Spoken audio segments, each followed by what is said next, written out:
Thank you very much. I'm sitting at a table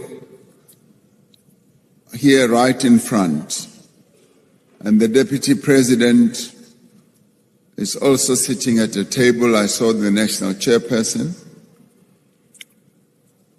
Now, at my table is also seated the President of the ANC Youth League. When he came in, he decided to sit at the head of the table. Now, when I looked at the table where the Deputy President is seated, I see at the head of the table is a very serious businessman who you can see that they will have made a serious contribution towards the fundraising effort of the TG. Now, when I looked at the President of the ANC Youth League sitting at the head of the table, I asked myself, what has he contributed from a financial point of view, sitting at the head of the table? And the youth, apart from obviously having the great ambition of leading this country going forward, they have a very immediate, impatient desire to also sit at the heads of the table, even when abana selo sa go contribute as a challenge. It's actually quite a great joy to have the 113th anniversary of the formation of our glorious movement here in the Western Cape. And would like to thank the leadership of the ANC here in the Western Cape, and of course the SGO, the Secretary General's office, for having led the process which was approved by the NEC that we should hold the anniversary of the birth of the ANC here. The provincial chairperson and others have done a really fantastic job, much as we go all over to mobilize for the holding of the January 8th celebrations in the Western Cape here. We found a leadership of the ANC that had put in a lot of work, and I'd like us to give them a round of applause for the work that they have done. This is a very special January 8th celebration because one of the wonderful attractions that the SGO added, much as we have a pilgrimage in the latter days of our movement, on the 8th of January, we embark on a pilgrimage to go to the various important sites, particularly the burial sites of our former leaders. We started off in 2018 when we went to the gravesite of the first president of the African National Congress in KZN, when we visited the burial site of President John Langalebale Dube. We've continued with that tradition, which the national chairperson dubbed a pilgrimage, and we continue with that practice. And this year's continuation of that practice was especially important and profound in that we went to Robben Island and held the celebration, and we held the celebration all over the province, no doubt, but it was especially profound to have held the celebration, one of the celebrations, in the cell of President Nelson Mandela on Robben Island. And would like to thank the Secretary General and the SGO, Comrade Nomvula Mukonyane, and all those who work in the SGO Comrade Balula, for having made this possible. It was especially wonderful and touching. Your presence here tonight does bear testimony to the enduring way in which we celebrate January 8th and the birth of our movement. And so your presence here is a great honor, not only to the ANC, but also to the founders of the African National Congress. For on this day, we remember the contribution that the founders of our great movement made 113 years ago to form this organization. Our anniversaries provide us with the opportunity to reflect on our history as an organization, but also to reflect on the achievements and the setbacks that we have gone through. But they also outline the actions that we must take to advance the struggle for a united, non-racial, non-sexist, and prosperous South Africa. Now, celebrating our anniversary in this beautiful part of our country allows us really an opportunity to commemorate and to honor the contributions of the people who suffered and struggled for our liberation. The indigenous people of the Western Cape were the first to encounter those who would arrive, invade our country, take our land, and bring slavery to these shores of our beautiful country and oppress the people of our land for centuries. Equally, the people of the Western Cape have a very deep history of resistance to slavery, of resistance to colonization, forced labor, as well as resistance to apartheid. The first recorded political prisoners on Robben Island are said to have been Ashumato, the leader of the Khoi, and two of his other colleagues, Jan Kho, and Bobo, in the mid-17th century. They were imprisoned there by Jan van Riebeeck. Some historians put the date of their imprisonment like less than 10 years after Jan van Riebeeck first set foot on our shores in 1652. Now, this tradition of resistance carried through to heroes and heroines of our struggle, such as Dr.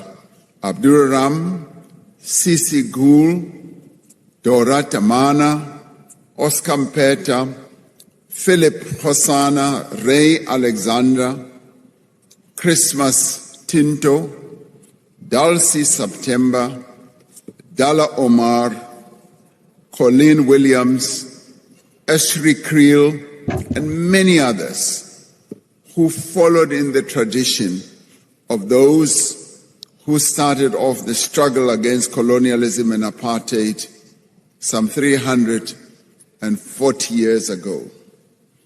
And tonight, we bow our heads to their commitment to our struggle and the many sacrifices that they made.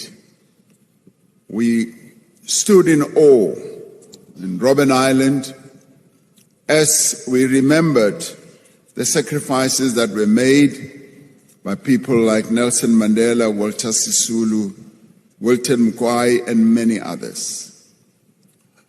Dr. Seth Cooper, who is the chairperson of the Robben Island Museum, who was a resident also and a prisoner on Robben Island, took us around and showed us the various sites on Robben Island, including not only the cell, but the lime quarry, where Nelson Mandela and many other prisoners were humiliated and their dignity was sought to be reduced, and where their warders and those who had imprisoned them wanted to break them, not only to reduce them to people who did not have dignity, but also to make sure that they remain isolated. He showed us all the various sites, and we were in awe. But we also recognized that this was a place of hope. This was a place where they came out of prison being even more determined and committed to prosecute our struggle to the victory that we finally achieved. And due to their struggles, we stand here today as a politically free people who can draw on this very proud legacy to address the challenges faced by our nation and our people. As the national leadership of the African National Congress, we spent the past few days crisscrossing the length and the breadth of this province, Western Cape, and especially the city of Cape Town, talking to our people, engaging with our people, and getting to fully understand the issues that they confront, issues that pervade the entire country, obviously. And they raise issues about their daily struggles, struggles of unemployment, struggles of a lack of housing, lack of services, and the challenges that they face of poverty and real suffering. And they informed us that they are not receiving the services that they believe are due to them. And all this suffering is largely due to centuries of institutionalized racism, institutionalized exclusion, also from economic opportunities, the economic inequality that continues to permeate through all the facets of the lives of our people.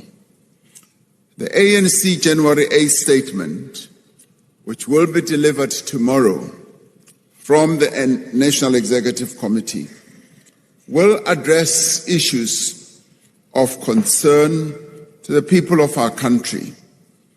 And it will also outline the reasons the ANC holds the firm view that the National Democratic Revolution is incomplete. We need to intensify the execution of the National Democratic Revolution. We have yet to attain the vision that has been set out in the Freedom Charter as South Africa, to ensure that indeed we bring about prosperity in our country. All our people are yet to share in the wealth of our country, and the quest that continues to be articulated by our people broadly, but that is more sharply also articulated by the young people in our country. And in this regard, I want to applaud the ANC Youth League that continues in all their messages to harp on the issue of the economic freedom that must be attained in our country. We applaud the ANC Youth League for that. We also applaud the ANC Women's League for continuing to articulate the issue of the empowerment of the women of our country, but also to articulate the key issues that we need to address with regard to gender-based violence. We take off our hat to the ANC Women's League for that. And we also wish to applaud the articulation by the ANC Veterans League of ensuring that the ANC becomes an organization of integrity and continues to work on the renewal project that the ANC must continue to broaden and to deepen in our organization. And we thank the ANC Veterans League for that as well. Now, we know that as the movement, we need to expand our programs that are aimed at tackling the unacceptably high unemployment rate, the pervasive poverty, as well as lingering inequality. And the ANC thus reiterates its commitment to continue with the process of driving inclusive growth that fundamentally will lead to the transformation of the economy of our country, as well as the various other institutions of our economy. And such inclusive growth must benefit all South Africans, but in particular, the women of our country, the young people, and the marginalized, vulnerable groups throughout our country. In particular, we must put before our people concrete and targeted measures to address the challenge of unemployment. But we must also focus on how we empower young people to prepare them for the world of work, to focus on broadening access to education, as well as enhancing the quality education and strengthening skills development, and expand enrollment in areas demanded by the evolving labor market. And laws such as the Basic Education Laws Amendment, the Gala law, are aimed at ensuring that we improve our education system. And we insist that indeed that law, the Gala Act, is going to be implemented. Whether people like it or not, it is going to happen. And a core component of preparing the youth of our country for changing the nature of work, obviously, will be about working together with the private sector to link technical and vocational training to skills that are required, particularly in the digital age and emerging industries. Specific interventions to ensure greater participation by women and vulnerable groups in the economy will also be expanded and strengthened. Now, our strategy, which we will speak to tomorrow, which the NEC has spent considerable time focusing on and crafting the January 8th statement, will also be about how we should transform and build an inclusive economy, and an inclusive economy that will grow, particularly grow one important area, industrialization, innovation, as well as how we can utilize new technology, particularly artificial intelligence. Increased industrialization must also lead to supporting localization and building labor-intensive industries. In efforts to prevent deindustrialization, we want our government to continue to work with the private sector to develop solutions to mitigate and also to prevent job losses. We're now seeing quite a number of companies talking of reducing their capacities in various sectors. And we would like, obviously, government to work with those. And today here we have business people, and we would like them to come forward with ideas on how we can prevent calamities such as job losses that can ensue. Our government must continue to support small and medium enterprises, and we would like those who are part of the business community here to also come forward with innovative ideas, creative ideas that will enhance the capability of government to address the growth of the small, medium enterprises. As enjoined by the Freedom Charter, we will also want to ensure that we implement the National Health Insurance Act, the NHI, and provide universal access to quality health care that is free at the point of service, meaning that the NHI will be implemented. We will proceed with that. And of course, we will also, in the NEC statement, want to talk about how we build a safer and crime-free country, and how we will want to engage society more broadly to work with the various law enforcement agencies so that we can root out criminality amongst the various communities, and by so doing to ensure that we have a safer South Africa.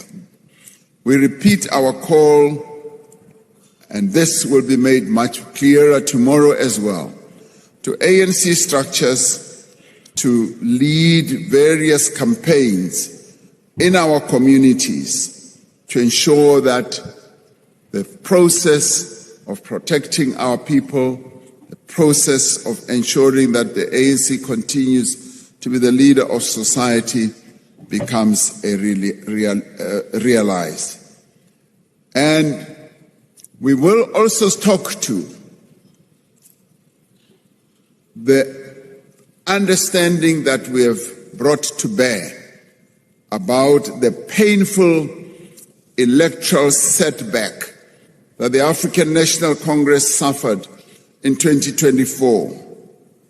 And we will also speak to the reasons why we suffered this setback and what the ANC needs to do to claim back ground, and how we can ensure that the African National Congress not only regains ground, but regains the trust and confidence of our people.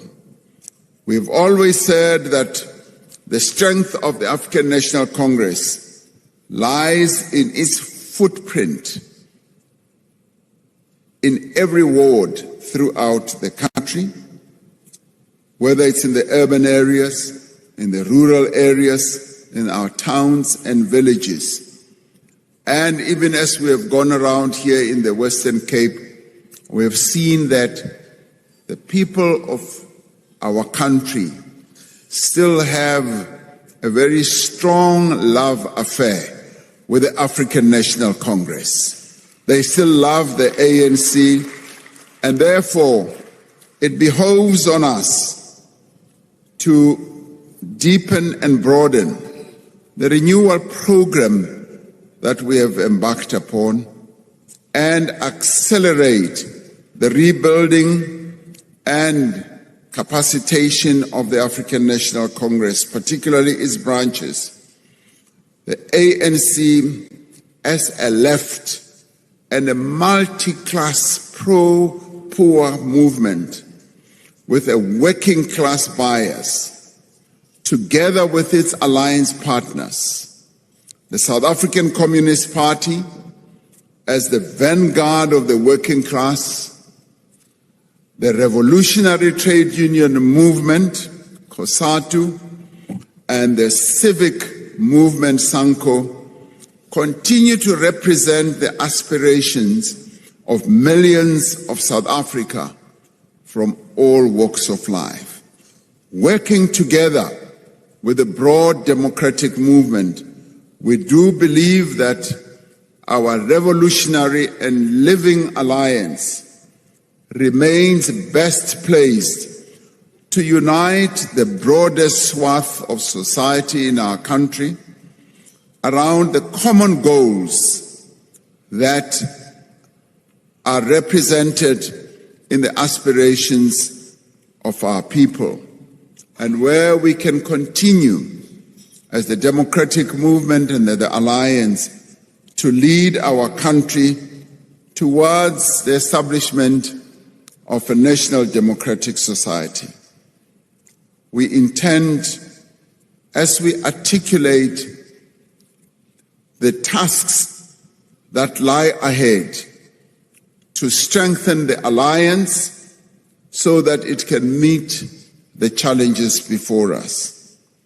And as we do that, we also want to invite the Progressive Business Forum and various other progressive organizations to join us in ensuring that the ideals that we subscribe to are achieved.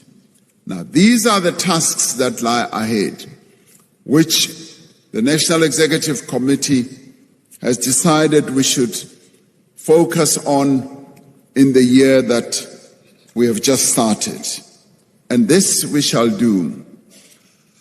This year, we will be having a number of other manifestations, very important manifestations. One of the key ones is the 70th anniversary of the adoption of the Freedom Charter.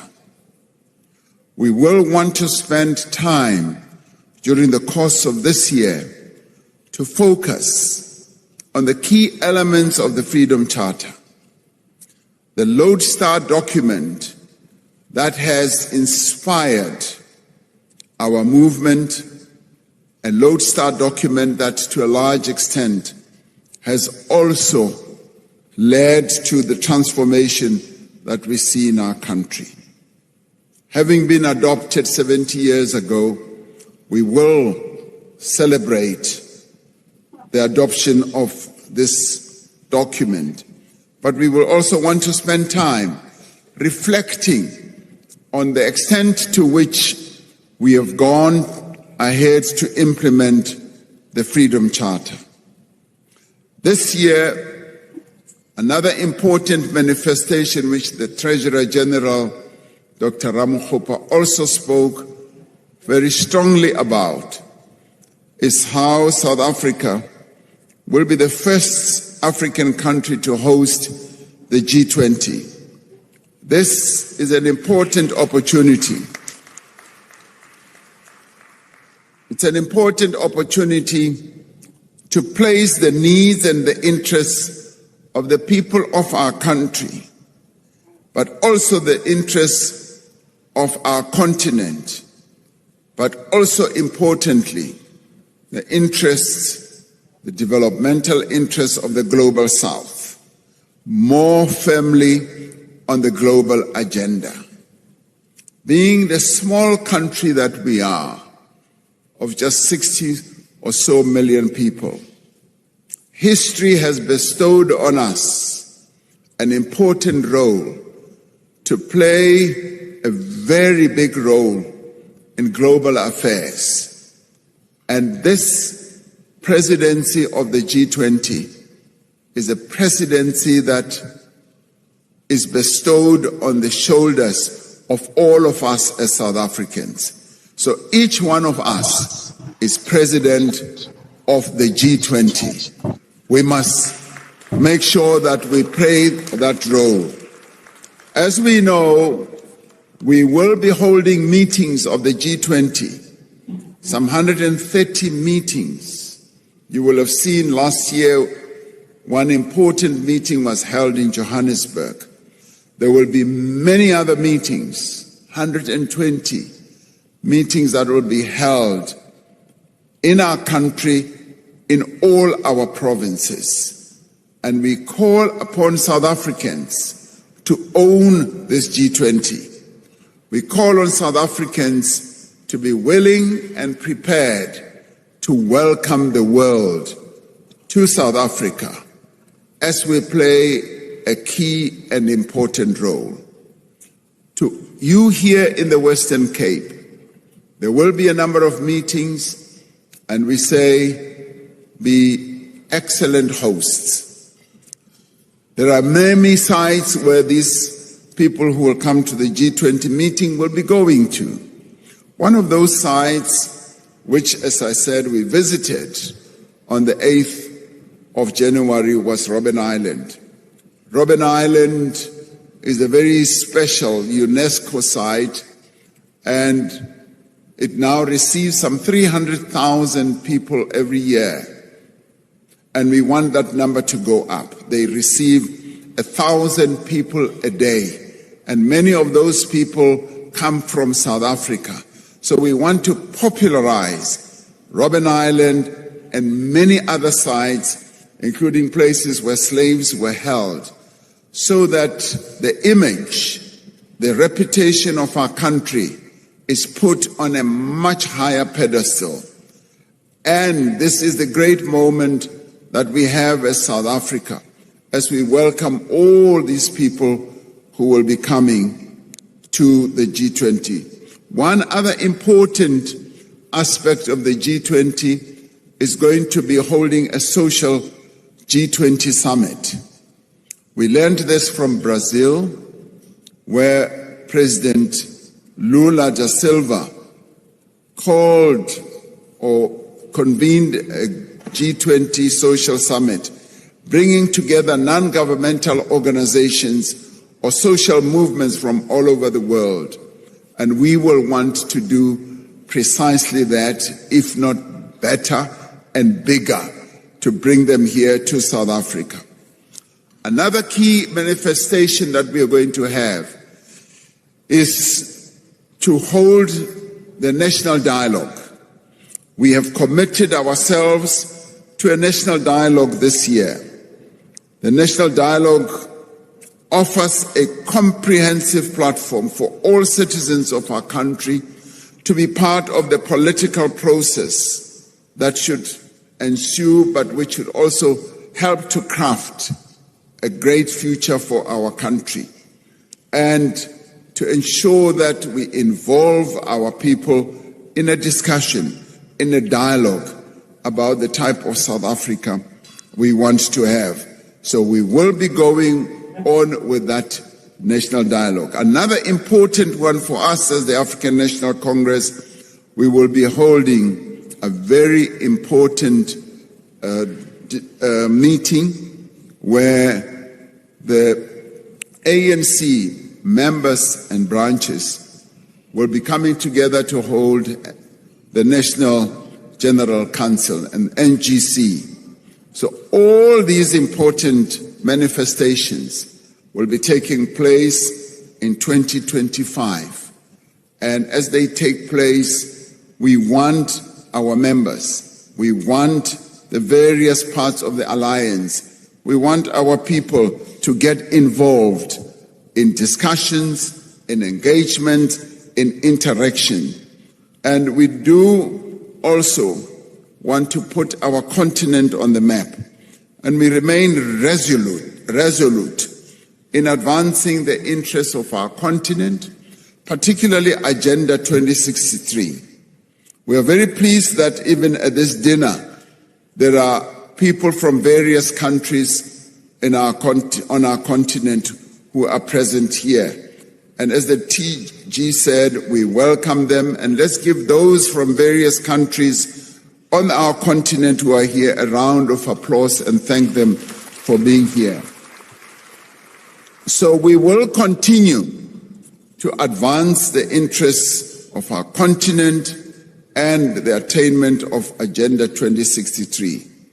And at a time of global tension and uncertainty, For us, it is now more important than ever that we address or advance the interests of the principles of solidarity, of equality and sustainable development, which are the themes of our G20 presidency. And it is vital that in doing so, we should continue to strengthen the multilateral system, and also that will lead to the reform of global institutions, particularly the financial global institutions and the governance ones. And this is where we will want to heighten the argument of reforming the United Nations. So in the end, as we get thousands of our people to come together tomorrow, and Comrade JJ tells me that they have mobilized the attendance of our people so much, and he says the people of the Western Cape are going to be full in that stadium, and those who come from other provinces will be outside of the stadium. So if you are here and you come from other provinces, find a seat outside the stadium, because it will be full of people from the Western Cape. So we look forward to a really successful January 8th celebration tomorrow, as the Western Cape leadership leads us to a very good January 8th. Tonight, we continue to request you as business people to continue to support this glorious movement.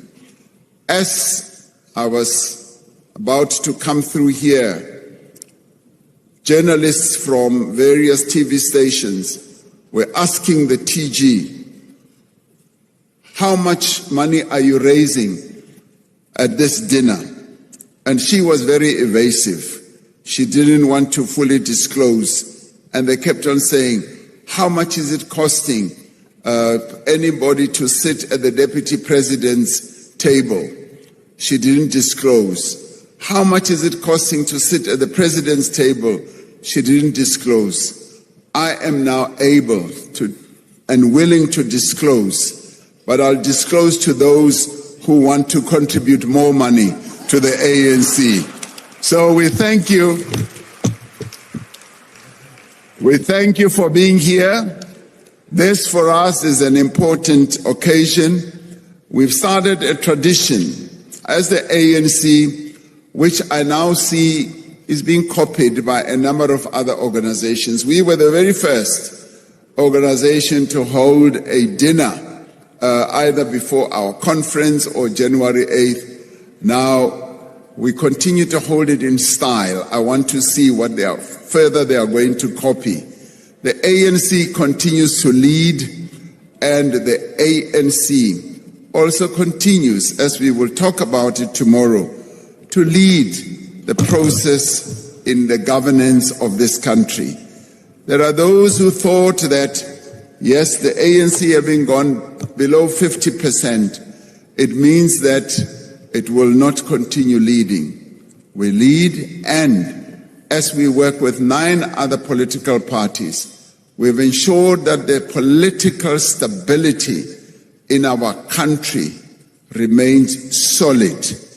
And it remains solid because the ANC continues to execute the task that it was given in 1912 when it was formed, to unite the people of South Africa and to ensure that there is stability in the country.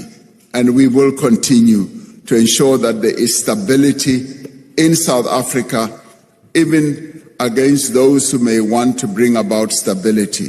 Stability will continue in South Africa because the African National Congress is leading. Thank you very much.